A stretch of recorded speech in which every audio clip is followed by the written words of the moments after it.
के हवाले से एक केस है, लेकिन नवाज शरीफ और मौलाना फजलुर रहमान का टेलीफोनिक राबता हुआ है और फजलुर रहमान ने चौधरी शुजात से मुलाकात पर नवाज शरीफ को एतमाद में लिया है। अदालत उज़्मा का फैसला खिलाफ आने की सूरत में मुस्तकबिल की सियासी हिकमत अमली पर गुफ्तगू की गई है कि आगे की जो सियासी हिकमत अमली है वो क्या होगी।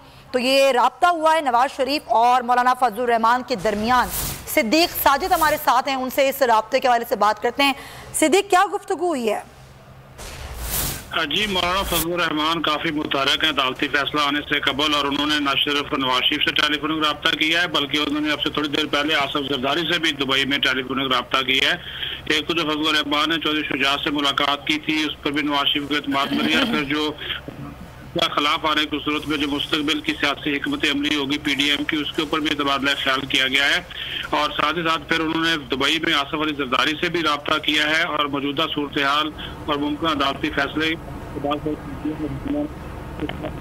जी मौलाना फजलुर रहमान अब वज़ीर आज़म हाउस पहुंचे हैं, जहां पर इस अदालती फैसले के बाद जो हुकूमत की एक स्ट्रेटजी होगी मुस्तकबिल की, उसके ऊपर जो है वो गौर ख्वाज होगा।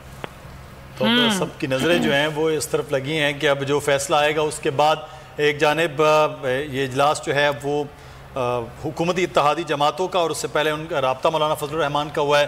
मौलाना फजलुर रहमान ख़ास से मुतहर्रिक इस सारे अमल में नज़र आ रहे हैं। सिद्दीक साजिद, आप हमें तफसीलात से आगाह कर रहे थे और शुक्रिया आपका।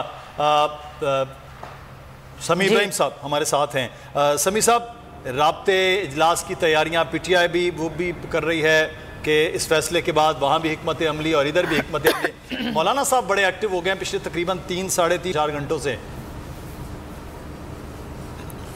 देखिए, मौलाना साहब भी बड़े फ़ोन शोन घुमा रहे हैं और भी बड़ी बातें हो रही हैं।